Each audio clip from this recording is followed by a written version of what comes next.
Hello నమస్తే. నేను journalist Srinivas. ఈరోజు వెలుగు పేపర్‌లో ఏప్రిల్ నుంచి పెన్షన్ల పెంపు అని చెప్పి ఒక వార్త ఇచ్చారు క్వెషన్ మార్క్ పెట్టి. అంటే ఏం పెన్షన్లంటే వృద్ధులు, వికలాంగులు, ఒంటరి మహిళలు ఇట్లాంటి పెన్షన్‌లన్నీ రూ. 2000 ఉన్నాయి ఇప్పుడు వాస్తవంగా. ఇప్పుడు కాదు, బీఆర్ఎస్ ప్రభుత్వం ఉన్నప్పటి నుంచి. దాన్ని ఏం చేసిందంటే కాంగ్రెస్ పార్టీ 2023 ఎన్నికల్లో, అసెంబ్లీ ఎన్నికల్లో హామీ ఇచ్చింది. 6 గ్యారంటీలు ఇదొక గ్యారంటీ ఉంది. 2000 నుంచి 4000కి పెంచుతామని చెప్పిండు రేవంత్ రెడ్డి గారు. కాంగ్రెస్ పార్టీ చెప్పింది. వాళ్ళిచ్చిన మేనిఫెస్టోలో 6 గ్యారంటీల్లో ఇది ఒక ప్రధాన అంశం. అది కూడా 100 డేస్‌లోనే అమలు చేస్తాను. మొత్తం 6 గ్యారంటీలు 100 రోజుల్లో అమలు చేయడానికి బాండ్ పేపర్‌లు కూడా రాసిచ్చారు డిప్యూటీ సీఎం భట్టి విక్రమార్క గారు అప్పుడు.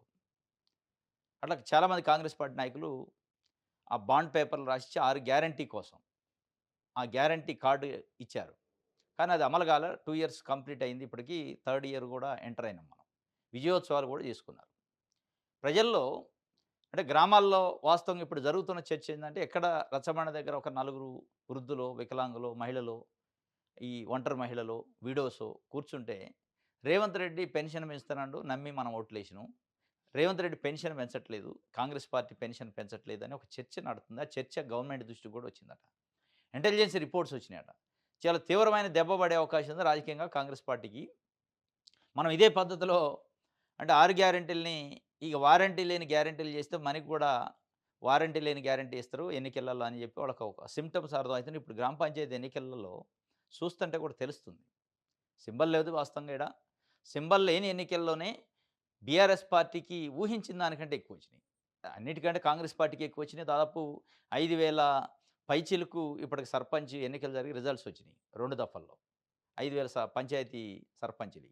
దాంట్లో దాదాపు హాఫ్ ఆఫ్ ది సర్పంచ్ పోస్టులు కాంగ్రెస్ పార్టీ కైవసం చేసుకుంది. కానీ ఇప్పుడున్న బీఆర్ఎస్ కండిషను, బీఆర్ఎస్ పరిస్థితి రాజకీయంగా వాళ్ళ అంతర్గత కుమ్ములాట, కవిత ఇష్యూ దాంతోని పూర్తిగా దిగసీలిపోయింది బీఆర్ఎస్. అయినప్పటికీ గ్రామాలలో కార్యకర్తలు, నాయకులు కొంత పార్టీని బతికించే పార్టీని గెలిపించుకున్నారు. దాదాపు వాళ్ళకు కూడా ఆహ్, ఆహ్, ప దాదాపు 2 దఫాలలో కలిసి దాదాపు 22, 2300 సర్పంచులు వచ్చినాయి వాళ్ళకు కూడా. ఇది ఒక రకంగా చూస్తే బీఆర్ఎస్ పార్టీ పుంజుకుంటుందనేది వాళ్ళకి అనుమానం వచ్చిందంటే కాంగ్రెస్ పార్టీకి. అందుకే ఏప్రిల్ నుంచి మనం అమలు చేయాలి. కొత్త బడ్జెట్‌లో దానికి బడ్జెట్ కేటాయించాలి. కానీ ఈ బడ్జెట్ అంత ఈజీ కాదు. ఇప్పుడున్న రూ. 2000 పెన్షన్ ప్రకారం ఇప్పుడున్న పెన్షనర్స్ దాదాపు 45,00,000 ఉన్నారు తెలంగాణలో. 45,00,000 మందికి పెన్షన్‌లు ఇవ్వటానికి నెలకి దాదాపు కొన్ని వేల రూపాయలు, వేల కోట్ల రూపాయలు ఖర్చవుతుంది. ఇప్పుడున్న ప్రకారము 11,000 పైచిలుకు కోట్లు ఖర్చు చేయాల్సొస్తుంది. ఇక పెంచితే దాదాపు 22,000 కోట్లు అవసరమైతాయట. ఈ 22,000 కోట్లు ఇప్పుడు కేటాయించే పరిస్థితి ఉందా? అనేది ఒక లెక్క. మొత్తానికైతే అమలు చేయాల్సిందే. 6 గ్యారంటీలు ఇచ్చారు గదా! అమలు చేయాలని పట్టుదలతో ఉందట. అమలు చేసేందుకు ఏప్రిల్ నుంచి పెన్షన్ల పెంపు అమలు చేసేందుకు రాష్ట్ర ప్రభుత్వం కార్యాచరణ ఎంత పెంచితే ఎన్ని నిధులు అవసరమో లెక్కలు తీస్తున్న ఆర్థిక శాఖ. రాష్ట్రంలో వృద్ధాప్య, వితంతు, దివ్యాంగ సహా మొత్తం పెన్షనర్లు 44,00,000. లబ్ధిదారుల సంఖ్య ఇచ్చిన హామీ ప్రకారం అన్ని పెన్షన్లు పెంచితే దాదాపు 22,000 కోట్లు అవసరం. ఈ మొత్తాన్ని బడ్జెట్‌లో సర్దడంపై అధికారుల కసరత్తు. అదనపు నిధుల సమీకరణకు ఉన్న మార్గాలపై అన్వేషణ. ఏకకాలంలో పెంపు సాధ్యం కాకపోతే దశల వారీగా నైనా పెంచే ప్రయత్నం. ఇది కథమే మళ్ళా. మీరు ఈ దశల వారీగా పెట్టుకున్నారనుకో, ఈ దశల వారీ పెడితే ఇప్పుడు గ్రామ మన ఇది రైతు రుణమాఫీ ఎట్లయింది? 2,00,000 లోపోళ్ళు అందరికి చేస్తా అంటి. 2,00,000 లోపోళ్ళే చాలామంది ఉన్నారు. 2,00,000 పైనోళ్ళకి కూడా చేస్తా 2,00,000 వరకు అంట్రి. 567 జివో అని ఇస్తిరి. ఆ జివో ఎటు పోయిందో, ఆ రుణమాఫీ ఎటు పోయిందో ఇప్పుడు దాదాపు 30-40% మంది రైతులు ఈ రైతు రుణమాఫీ కోసం ఎదురు చూస్తారు. సేమ్ ఇదే కథ ఇది దశల వారీగా పెడితే మీ కొంప మునిగినట్టే. పెట్టాల్సింది దశల వారీకి గాదు. మీరు దశల వారీగా పెడతన్నాల. గ్యారంటీలో ఏం చెప్పారు? ప్యూర్‌గా మేము 2,000-4,000 పెంచుతా అన్నారు. పెంచాల్సిందే. ఇంకా 2 రోజులు లేట్ అయినా పర్లేదు గానీ కంప్లీట్‌గా పెంచితే తప్ప, నువ్వు ఒక ఊర్లో ఇచ్చి, లేదా సగం మందికి ఇచ్చి, సగం మందికి దశల వారీగా ఇస్తా అంటే ఎవడు ఒప్పుకోడు. అది పెద్ద ఎత్తున వ్యతిరేకత వస్తది. ఆ వ్యతిరేకతను మూట గట్టుకుంటది. ఇప్పటికే మూట గట్టుకుంటున్నారు కాంగ్రెస్ పార్టీ. ఇది మొత్తానికైతే పెంచుతారట పెన్షన్. రైట్. ఇది వెలుగు పేపర్‌కి సంబంధించి. ఆంధ్రప్రభ చూద్దాం. జనగణనతో సంబంధం లేకుండానే పునర్విభజన పక్కాగా ఉంటది. అసెంబ్లీ సీట్ల పెంపుపై కృతనిశ్చయంతో ఉన్నట్టు డిజిటల్ పద్ధతిలో కాబట్టి త్వరగానే గణన పూర్తవుతుంది. పలు రాష్ట్రాల ఎంపీలు కలిసినప్పుడు అమిత్ షా వెల్లడి. జనాభా లెక్కల సేకరణ ప్రక్రియకు ఇటీవల కేబినెట్ ఆమోదం. గణనతో సంబంధం ఉన్నా లేకున్నా చేసుకోవచ్చు. అవసరమైతే గత జనాభా లెక్కల ఆధారంగానే డీలిమిటేషన్, లోక్సభ స్థానాల పెంపుపైన కేంద్రం దృష్టి. 2027లో ఊపందుకోనున్న ప్రక్రియ. ఈ మధ్య కాలంలో పెద్ద ఎత్తున అంటే 2 తెలుగు రాష్ట్రాల్లో తెలంగాణ, అటు ఏపీకి సంబంధించి సీట్ల సంఖ్య పెరిగితే అసెంబ్లీ సీట్లు, ఎంపీ సీట్లకు సంబంధించి అని ఒక చర్చ. ప్రధానంగా అసెంబ్లీ సీట్లకు సంబంధించి అయితే 153కి చేరిద్ది మన తెలంగాణ అసెంబ్లీలో. ఇప్పుడు 119 ఉన్నాయి. దానికి ప్లస్సు 34 అయింది. 34 పెంచుతారట. అంటే ఒక పార్లమెంట్ కాన్స్టిట్యున్సీకి 2 చొప్పున. మన దగ్గర 17 పార్లమెంట్లు ఉన్నాయి. ఒక్కొక్క పార్లమెంట్ 2 అంటే 17 ఇంటూ 2 34 సీట్లు పెంచుతారట అసెంబ్లీ. 153 సంఖ్య అయింది. దానిపైన కాస్త అనుమానాలున్నాయి. ఎందుకంటే జనాభా లెక్కలు తీస్తున్నారు. జనగణన పూర్తి కాకుండా పునర్విజన్ చేయదు కదా డీలిమిటేషను. ఆ డాటా వస్తే తప్ప అని ఒక చర్చ ఉంది. కానీ అమిత్ షా కేంద్ర హోంశాఖ మంత్రి కొంతమంది ఎంపీలు కలిసినప్పుడు క్లారిటీ ఇచ్చారట. జనాభా గణనకి దీనికి సంబంధం లేదు. ఎట్టి పరిస్థితుల్లో సీట్లు పెరుగుతాయి. దాన్ని బట్టి పని చేసుకోండి అని చెప్పినాడు కింద. ప్రజాక్షేత్రంలో మీరు సీట్లు పెరుగుతున్నాయి. ఆ పెరిగే క్యాలిక్యులేషన్స్ బేస్ చేసుకొని మీరు పని చేసుకోండి, నిలదొక్కోండి రాజకీయంగా అని చెప్పినాడు. అంటే ఎట్టి పరిస్థితుల్లో అమిత్ షా చెప్పిండు అంటే హోంశాఖ కాబట్టి ఆయన పరిధిలో ఉంటుంది కాబట్టి అది 2 తెలుగు రాష్ట్రాలు అక్కడ ఏపీలో 50 సీట్లు పెరుగుతాయి. 175 ఉంది. 225 సీట్లు అయితాయి అక్కడ. అంటే ఆడ 25 ఎంపీలు ఉన్నాయి. 25 ఇంటూ 2 కాబట్టి ఒక్కొక్క ఎంపీకి 2 సీట్లు పెరుగుతున్నాయి అసెంబ్లీ సీట్లు. ఇది మొత్తానికైతే అటు ఏపీ, ఇటు ఆంధ్రప్రదేశ్ తెలంగాణలో అసెంబ్లీ సీట్లు పెంపు పక్కా ఖాయమైపోయింది. జనాభా గణనతో సంబంధం లేదు. అయినా జనాభా గణన కూడా తొందరగా అయితే డిజిటలైజేషన్ కాదు. గతంలోకి మాన్యువల్ కాదు. ఫాస్ట్‌గానే అయిద్ది. అయినప్పటికీ ఆ డేటా అందకపోయినా గత జనాభా లెక్కలు ఏదైతే ఉన్నాయో వాళ్ళ దగ్గర ఇప్పుడు ప్రెజెంట్ ఉన్న గణన ప్రకారం అయినా తీసేసుకొని ఈ అసెంబ్లీ సీట్ల సంఖ్య పెంచుతామని చెప్పి ఒక వార్తనైతే ఇచ్చారు. దీంతో రాజకీయ నిరుద్యోగులు ఎవరైతే ఉన్నారో వాళ్ళకి సీట్లు పెరిగితే వాళ్ళకి సంతోషం. పొలిటికల్ పార్టీలో ఒక అకామిడేషన్ చేయాలంటే పెద్ద కష్టంగా ఉంది ఇప్పుడు. ఇంకా ఒక 30, 40 సీట్లు 34 సీట్లు పెరుగుతున్నాయంటే తెలంగాణలో కాస్త అన్ని పార్టీలకి వెసులుబాటు అయింది టికెట్లు ఇయటానికి. సీట్లు పెరుగుతాయి కాబట్టి ఇంకో 34 మందిని అకామిడేట్ చేయడానికి అవకాశం ఉంటుంది. అటు ఏపీలో కూడా ఒక 50 మందిని అకామిడేట్ చేయొచ్చు. దీంట్లో ఏమవుతుందంటే ఇప్పుడు ఎస్సీ, ఎస్టీ కాన్స్టిట్యున్సీలు, జనరల్ కాన్స్టిట్యున్సీలు అటు ఇప్పుడు ఎస్సీ ఉన్నాయి జనరల్ కావచ్చు, జనరల్ ఉంది ఎస్సీ కావచ్చు, ఎస్టీ కావచ్చు, ఇట్లా ఈక్వేషన్స్ మారుతాయి.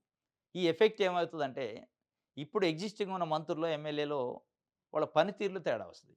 ఈ కాన్స్టిట్యున్సీ నాకు ఉండట్లేదు, జనరల్ అవుతుందో లేదా రిజర్వ్డ్ అవుతుందో ఇక్కడ నాకు సీట్ రాదనుకుంటే ఇక అక్కడ పని చేయడు ఆయన. ఎక్కడైతే ఆయనకు వస్తది అని ఆశిస్తాడో, ఎక్కడైతే ఆయన కేంద్రీకృతం చేస్తాడో అక్కడ చేస్తాడు పని. ఇప్పుడు దీంతోని అక్కడ గెలిపించిన ప్రజలు అయోమయంలో ఉంటారు. ఏనైంది మనం గెలిపిస్తే మనకు పని చేయట్లే, పక్క జిల్లా, పక్క మండలానికి పోయి పని చేస్తానంటే వాళ్ళకి తెలుసు ఆ క్యాలిక్యులేషన్. ఏ మండలం ఎందులో కలుస్తది? ఏ మండలాలు కలిసి ఒక కాన్స్టిట్యున్సీ అయితే ఏది అది ఎస్సీ అయితే, ఎస్టీ అయితే, జనరల్ అయితే అనే అంశాలపైన వాళ్ళు ఫోకస్ చేసి వాళ్ళు డేటా తెప్పించుకొని దాని ప్రకారం పని చేస్తా ఉన్నారు. ఇప్పటికే కొంతమంది మంత్రులు, ఎమ్మెల్యేలు ఆ పని చేస్తున్నారు. వాళ్ళు గెలిచిన స్థానాలపైన కేంద్రీకృతం కావట్లే. వేరే దగ్గర పోయి పనులు చేస్తా ఉన్నారు. ఇది మొత్తానికైతే పక్కాగా పునర్విభజన ఉంటదట. ఉంటుందా అంటే ఉంటుందనే చెప్పొచ్చు అని అమిత్ షా చెప్పినట్టు ఆ!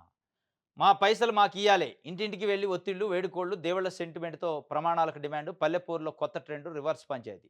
అటు అభ్యర్థులకు, ఇటు ఓటర్లకు ఇదొక నీతి పాఠం కావాలి. అభ్యర్థుల చర్యలకు సర్వత్రా మద్దతు. ఎలాగైనా ప్రలోభాలకు చెక్ పడుతున్న సామాజికవేత్తల హర్షం. ఇదే సాంప్రదాయం కొనసాగాలని ఆకాంక్ష. డబ్బు తీసుకొని ఓటేయని వారికి చుక్కలు చూపిస్తున్న పరాజితులు. డబ్బు తీసుకొని ఓటు ఎయ్యని వారికి అంటే డబ్బులు తీసుకున్నారు కానీ ఓటేయలే. డబ్బులు తీసుకోకుండా అసలు ఇప్పుడు అసలు లేరు. డబ్బులు ఆశించకుండా, డబ్బులు అడగకుండా, డబ్బులు తీసుకోకుండా ఓటుకు పోయేటోళ్ళే లేరు. దాదాపు ఎక్కువ శాతం మంది. 100 ఓట్లుంటే 80 మంది డబ్బులిస్తేనే ఓటుకు కూడా పోయే పరిస్థితికొచ్చింది ప్రజలు. ఓటు పోలింగ్ దగ్గరికి పోవాలంటే కూడా డబ్బులొస్తేనే పోతున్నారు. వెళ్ళే పరిస్థితి. ఈ పరిస్థితుల్లో తెలంగాణలో జరిగిన గ్రామ పంచాయతీ ఎన్నికల్లో ఒక కొత్త ట్రెండ్ అయితే కనపడుతుంది. ఆ ట్రెండ్ ఎట్లా ఉందంటే 2014 నుంచి కంప్లీట్‌గా చేంజ్ అయింది. తెలంగాణ ఏర్పాటైన తర్వాత అంతకుముందు కూడా ఎన్నికలు, డబ్బులు వ్యవహారం ఉంది కానీ ఈ స్థాయిలో లేదు. 2014 నుంచి మరీ ముఖ్యంగా రాష్ట్రం విడిపోయిన తర్వాత 2 తెలుగు రాష్ట్రాల్లో పరిస్థితి ఎట్లయిందంటే ఎలక్షన్స్ వచ్చినాయంటే ప్రజలు డిమాండ్ చేసి, ధర్నాలు చేసి డబ్బులు అడిగే పరిస్థితికొచ్చింది. గతంలో డబ్బులు తీసుకోవాలంటే సిగ్గుపడేది. ఏదో సాటుకునో, మోటుకునో తీసుకునేది. ఇప్పుడు అట్లా లేదు. మాకు పైసలెందుకు ఇయ్యలే, మా ఇంటికి ఎందుకు రాలేదని అడిగి నిలదీసే పరిస్థితికొచ్చింది. ప్రజలు పక్కింటికి ఇచ్చారు, మా ఇంటికి ఎందుకు ఇవ్వలే? అంటే మీది మా పార్టీ కాదుగా, మాకు ఏస్తావో ఏయవో అనుకో. ఎందుకేయం మేము? ఏస్తాం. ఇవ్వు డబ్బులు. అంటే ఏ పార్టీతో సంబంధం లేదు. కులమో, మతమో, ప్రాంతంతో సంబంధం లేదు.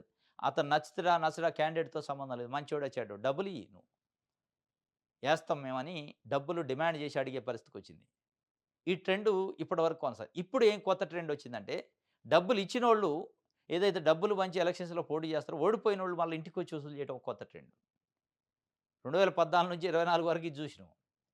డబ్బుల కోసం ధర్నాలు చేయటం, డబ్బులు అడగటం, డబ్బులు తీసుకోవటం, డబ్బులు ఇవ్వకపోతే మేము ఓటుకు మేము పోలింగ్‌కి రావని బైకాట్ చేయడం ఇదంతా చూసినాం. కొత్త కొత్త ట్రెండ్స్ వస్తున్నాయి. ఇప్పుడు కొత్త ట్రెండ్ ఏందంటే, డబ్బులు పంపిణీ చేసిన అభ్యర్థి ఇంటింటికి తిరిగి ఓడిపోతే ఒకవేళ, నేను ఓడిపోయినా మీరు ఓట్లేయలే. ఓటేసినవని దేవుడి పటం మీద ప్రమాణం చెయ్యి, లేదా నీ పిల్లల మీద ప్రమాణం చెయ్యి. లేదంటే నా పైసలు నాకియ్యి. ఇది ఉల్టా వచ్చింది. ఇది ఒక రకంగా ఒక మార్పే. రావాలి గూడా. సిగ్గు రావాలి ప్రజలకి. దేవుడి పటాల మీద, పిల్లల మీద ఒట్లేయించుకునే పరిస్థితి వాడిచ్చే 1000, 2000కు వచ్చిందంటే, మనం ఏం చేస్తున్నాం? మనం ఎక్కడున్నాం? మన ప్రజాస్వామ్యంలో ఉన్నామా? ఎక్కడున్నాం? డబ్బుల స్వామ్యంలో ఉన్నామా? డబ్బులకు అమ్ముకుంటున్నాం అంటే మనకు నీతి, నిజాయితీ, చీము నెత్తురు ఉందా లేదా అనేది ఆలోచించుకోవాలి ప్రజలు. దారుణమైన పరిస్థితి, దారుణమైన ట్రెండ్ వస్తుంది. భవిష్యత్తులో ఇంకా చాలా ట్రెండ్స్ వస్తాయి. ఏదైతే డబ్బులు పంచిన సర్పంచ్ అభ్యర్థి ఓడిపోయిన ఆయన ఇంటి ముందు కూర్చొని ధర్నాలు చేయాల్సిన పరిస్థితి వస్తది. డబ్బులు ఇచ్చిన వాళ్ళ ఇంటి ముందుకు పోయి, ఓటర్స్ ఇండ్ల ముందుకు పోయి ధర్నాలు చేసి, నిరసన వ్యక్తం చేయాల్సిన పరిస్థితులొస్తాయి భవిష్యత్తులో. ఇంకా భవిష్యత్తులో ఇంకొద్దిగా ముందుకు అడుగేస్తే వారంటీ, గ్యారంటీ పత్రాలు రాసిచ్చి డబ్బులు తీసుకోవాల్సిన పరిస్థితి ఓటర్లకొస్తది. ఆ వారంటీనో, గ్యారంటీనో తప్పితే మళ్ళా డబ్బులు రిటర్న్ ఇయ్యాల్సిన పరిస్థితి అని గూడా ఎంఓయూ రాసుకునే పద్ధతి కూడా వచ్చినా ఆశ్చర్యపడాల్సిన అవసరం లే. ఇది ఎక్కడా కేసులుండవు, ఎక్కడా రిజిస్టర్ గావు. మళ్ళీ ఎంత గమ్మత్తుంటదంటే అసెంబ్లీ ఎన్నికలు, పార్లమెంట్ ఎన్నికలు ఏ ఎన్నికలొచ్చినా పోలీసులు తనిఖీలు చేస్తా ఉంటారు. వాహనాల తనిఖీలు చేశారు. ముమ్మరమైన తనిఖీలు అంటారు. ఎక్కడ తనిఖీలు మరి ఏం తనిఖీలో ఈ తనిఖీలు జరుగుతూనే ఉంటాయి. వేల కోట్లు, వందల కోట్ల రూపాయలు గ్రామాల్లో తిరుగుతూనే ఉంటాయి. డబ్బులు పంచుతూనే ఉంటారు. ఇదంతా ఒక సినిమా లెక్కుంది. ఎలక్షన్ కమిషన్ గాని, ఎన్నికల సంఘం గాని, ఈళ్ళు వ్యవహరిస్తున్న తీరు, వాళ్ళు డ్యూటీ చేస్తున్న తీరు చూస్తే సినిమా లెక్కుంది. డబ్బులు పంచడం నేరం. ఎన్నికల్లో డబ్బులు పంచడం నేరం. ఓటర్స్‌కి డబ్బులు ప్రలోభాలు చేయటం నేరం అంటారు. ఎన్నికల కమిషన్ చెప్పింది. ఆ నేరాన్ని బాహాటంగా చేస్తున్నారు. అయినా కేసులు లేవు, చర్యలు లేవు. ఇది మొత్తానికైతే మా డబ్బులు మాకియ్యాల్సిందే అని చెప్పి ప్రజలు ఎంటబడుతున్నాడు. ఇంకోటి నా మీదే పోటీ చేస్తావా? ఫలితాలు మర్నాడు రాజకీయ కక్షలు, దాడులు కలకలం, ప్రత్యర్థిని ట్రాక్టర్‌తో తొక్కించాలని గెలిచిన అభ్యర్థి అఘాయిత్యం. ఇంటిపై దాడి, కామారెడ్డి జిల్లాలో దుర్ఘటన, తప్పించుకున్న ప్రత్యర్థి, పొరుగింట్లో నలుగురికి గాయాలు. ఓడిన అభ్యర్థికి బీఆర్ఎస్ నాయకుల మద్దతు, నిజాం సాగర్ రోడ్డుపై రాస్తారోకో, ఆసిఫాబాద్ జిల్లా సిరిపూర్ టీ మండలంలో ఓడిన అభ్యర్థి భర్త కత్తితో దాడికి తెగింపు. పోలీసుల రంగప్రవేశం, కత్తి స్వాధీనం, నిందితుడిని కట్టి పడేసిన గ్రామస్తులు. ఈయన ఓడినాయన. నన్నే ఓడిస్తారని కత్తితోని ప్రజల మీదకి పోయిండట. తెసిపోయి కట్టేశారు. ఇక ఇక్కడైతే గెలిచిన ఆయన ట్రాక్టర్ తీసుకొని ఆయన పైన పోటీ చేసిన ఆయన ఇంటి మీదకి పోయిండట. నా మీదనే కంటెస్ట్ చేస్తావా అని చెప్పి. నా మీదనే కంటెస్ట్ చేసి నా మీద పోటీ చేసి నువ్వు గెలుస్తావారా? నేను గెలిచింది చూడు అని చెప్పి ఇంటి మీదకి ట్రాక్టర్ ఏసుకొని పోయిండట. ఆ ఓడిపోయిన ఆయన్ని సంజాయించడానికి ఆ గ్రామంలో కాస్త వస్తారు కదా! ఓడిపోయాను బాధపడమాకలే ఇట్లా అట్లా అని చెప్పడానికి ఒక 10 మందో, 20 మందో పోగయ్యారట. వాళ్ళందరి మీదకి తొక్కించడానికి పోయిండట. తప్పించుకున్నారు. లేకపోతే చాలామంది చనిపోయేటోళ్ళు. అటెంప్ట్ మర్డర్ కేస్ పెట్టారట. వాడిని లోపటేసారు. ట్రాక్టర్ ఏసుకొని డైరెక్ట్ వచ్చిండట. ఇది గతంలో పల్నాడు జిల్లాలో ఉండేది. తెలంగాణలో ఈ కల్చర్ లేదు. ఇది ఇది ఈ ట్రెండ్ వచ్చింది కొత్తగా. ఇది కామారెడ్డి జిల్లాలో జరిగింది. ఇది రైట్. ఇది ఆంధ్రప్రభకు సంబంధించి. దిశ హిల్ట్ పి లీక్ వెనక మంత్రి ఓ అధికారి సైతం. అరే లీక్ ఎట్లయిందో అయింది. అసలు ఏంది హిల్ట్ పి మంచిదా కాదా చూసుకోవాలి తప్ప, ఆయన లీక్ చేసేదేంది? ఈ రోజు కాదు రేపు అయితది. ఎక్కడ పోద్ది? ఇప్పుడు ఒక రోజు లేట్‌గా అని తెలిసింది కదా! ప్రభుత్వం తీసుకునే డెసిషన్స్ ప్రజలకు తెలవా? బయటికి రావా? జియో జియో నంబర్ 27 అని రిలీజ్ చేసిర్రు. అది పబ్లిక్ రికార్డేనే. ఇంక లీక్ ఏముంది అందులో? ఇది కాదు మీరు ఆలోచించాల్సింది. మనం తీసుకున్న డెసిషన్ ఏంటి? ఈ డెసిషన్ వల్ల రాష్ట్రానికి, ప్రజలకి ఎంత నష్టం జరిగిద్ది? అది కదా! ఓ మంత్రి ఉండు, ఓ అధికారి ఉంటే ఉన్నడు. అది వేరే మీ ఇంటర్నల్ వ్యవహారం చూసుకోండి. అసలు విల్‌టిపి ఏంటి? ఈ లీక్ ఎట్లయిందని చూస్తారు తప్ప దొంగతనం. లీక్ అయింది ఎట్లయింది? మనం దొంగతనం చేస్తుంటే లీక్ ఎట్లయింది? బయట ఎట్లా పడ్డదని చూస్తున్నారు మీరు. మీరు చేసింది దొంగతనం కాదు. అదొక క్యాబినెట్, రాష్ట్ర ప్రభుత్వం నిర్ణయం. అది పబ్లిక్‌నే ఉంటది. దాన్ని నచ్చకపోతే వ్యతిరేకిస్తారు. అంతే తప్ప లీక్ ఎట్టయింది? లీక్ ఎవరు చూసుకుంటారు? దొంగతనాలు చేసేవాళ్ళు దొంగలు చూసుకుంటారు. ఏమన్నా బయటపడిద్దా ఏంటి అని. ఇది దొంగతనం కాదు. మీరే దొంగతనం అన్నట్టు దాన్ని క్రియేట్ చేసుకుంటున్నారు. ఇది కాదు గానీ, మీరు ఆ హిల్ట్ ఫీ వల్ల రాష్ట్రానికి ఎంత నష్టం జరిగిద్దనేది చూసుకోవాలి.